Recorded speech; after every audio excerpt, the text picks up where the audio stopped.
तो एक टीचर और एक स्टूडेंट का रिश्ता कितना प्यारा होता है हम सभी जानते हैं। दोनों के रिश्तों के बीच में बहुत सारा ट्रस्ट और रिस्पेक्ट होता है। लेकिन आज मैं आपको एक ऐसी मूवी के बारे में बताने वाला हूँ जिसमें एक टीचर का उसके ही स्टूडेंट के साथ अफेयर था। वो टीचर तो अपने स्टूडेंट को दिल से प्यार करती थी, लेकिन वो स्टूडेंट जब भी अपने टीचर से मिलता था उनका तो गेम बजा देता था। अब इसे प्यार का नाम दे या हवस का नाम, चलिए पूरी मूवी में देखते हैं। तो डायना एक हाई स्कूल टीचर जिसका अपने स्टूडेंट एरिक टल के साथ चक्कर चल रहा था। अब किसी को इनके रिश्ते के बारे में पता न चले, इसलिए ये लोग हमेशा छुप के मिलते थे। अब उस रात भी ये एरिक से रात के अंधेरे में अपने कार में मिलती है और कार में ही दोनों इंटीमेट होते हैं और एरिक अपने टीचर की अच्छे से क्लास लेता है। क्लास में भी दोनों की आंखों ही आंखों में इशारे चलते रहते थे और मौका पाते ही क्लास जब खाली मिले तो दोनों किस विस भी कर लेते थे। अब रात में ये अपने भाई हंटर से मिलती है, लेकिन जैसे ही वो अपनी माँ के गिरते सेहत के बारे में जिक्र करता है, डायना अभिभूत हो जाती है और वहाँ से चली जाती है। अब बाद में एक रात एरिक इसके घर भी आया था, जहाँ दोनों फिर से रंगारंग कार्यक्रम में लगे हुए थे। एरिक जब भी अपने टीचर से मिलता था बस यही सब करता था। अब इसे प्यार तो नहीं बट हवस का नाम जरूर दे सकते हैं। और इसके बारे में इसकी रूममेट सोफिया को नहीं पता था। वो जब भी बाहर रहती थी तो एरिक इसके घर पे आ जाता था। बाद में डायना की रूममेट सोफिया उसे बोलती है कि वो एक पार्टी में उसे कुछ अमीर सिंगल लड़कों से मिलाने वाली है। सोफिया इससे बात कर रही थी, लेकिन डायना को एरिक का मैसेज आता है कि प्लीज़ आपके न्यूड्स भेजो ना मुझे। और ये बेचारी टीचर जी बाथरूम में जाकर अपने न्यूड्स फोटो लेके उसे भेज देती है और एरिक खुश हो जाता है। सोफिया उसे पार्टी में लेके चली जाती है, जहाँ वो कुछ बंदों से इसे मिलाती है जो उसे ज़रा भी इंटरेस्टिंग नहीं लगे और वो पार्टी से कुछ बहाना करके निकल आती है घर पे। और इसे एरिक की बहुत याद आ रही थी क्योंकि वो इससे बहुत दिनों से नहीं मिली थी। मतलब कि कुछ दिनों से स्कूल की छुट्टियां थी तो वो एरिक से नहीं मिल पाई थी। छुट्टियों के बाद डायना को उसकी साथी टीचर जेसिका ने बताया कि स्कूल में किसी स्टूडेंट की टॉपलेस फोटो वायरल हुई है और वो सब जगह सर्कुलेट हो रही है। जेसिका बोलती है ये बच्चे कितने लापरवाह हो सकते हैं। तो डायना सोचती है कहीं उसकी भी फोटो जो उसने एरिक को भेजी थी वो इसी प्रकार स्प्रेड ना हो जाए।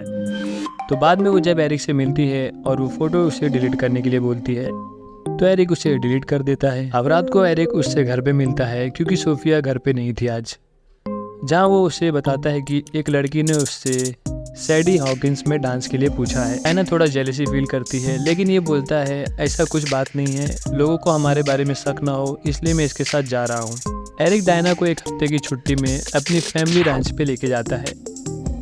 रैंच मतलब उनका फार्म हाउस समझ लीजिए। और यहाँ तो अब दोनों सबसे दूर थे, तो बस सुबह शाम ये वही सब करते थे। अगली सुबह जब फिर से ये उसके साथ इंटीमेट हो रहा था, तभी रैंच का फोरमैन जेम्स वहाँ आता है और एरिक की कार को देखता है तो वो नॉक करता है।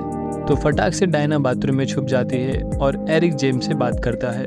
उसके जाने के बाद डायना घबरा गई थी कि कहीं उसने कुछ देखा ना हो, वो तुम्हारे पापा को कुछ बता ना दे, हमारी सच्चाई बाहर आ गई तो मेरी तो जॉब चली जाएगी। वो एरिक से बोलती है कि हमें अपने रिश्तों को कुछ देने के लिए रोकना चाहिए।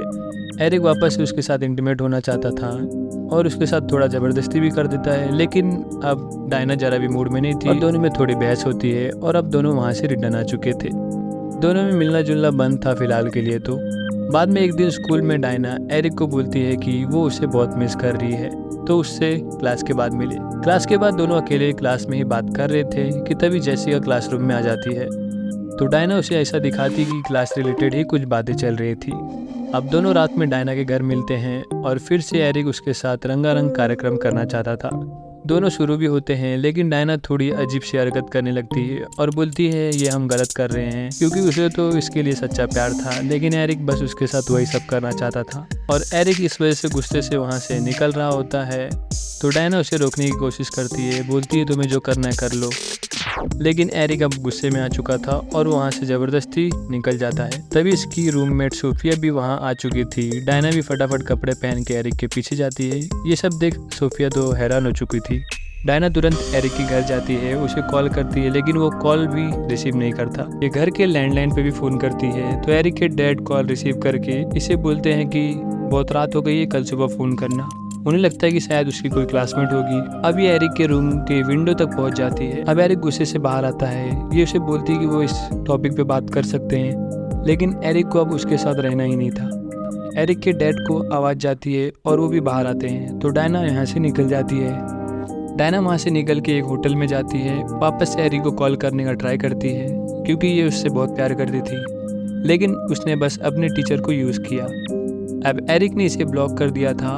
अब बाद में जब ये अपना वॉइस मेल चेक करती है तो उसमें स्कूल के एक स्टाफ का मैसेज था जिसमें उसे बताया गया कि उसके एक स्टूडेंट एरिक के डैड यहाँ स्कूल में आए हुए हैं और उन्हें कुछ प्रॉब्लम है और वो तुरंत आपसे मिलना चाहते हैं। तो डायना समझ चुकी थी कि उसने जो भी किया है अब उसे भुगतना पड़ेगा। शायद उसने अपने ही स्टूडेंट से प्यार करके एक बहुत बड़ी गलती की, क्योंकि इस जनरेशन में एक सच्चा प्यार ढूंढना बहुत मुश्किल हो चुका है। तो चलिए इसी के साथ वीडियो ख़त्म करते हैं। वीडियो अच्छी लगी तो प्लीज़ चैनल को सब्सक्राइब कर दें और कमेंट करके ज़रूर बताएं कि आपको मूवी कैसी लगी।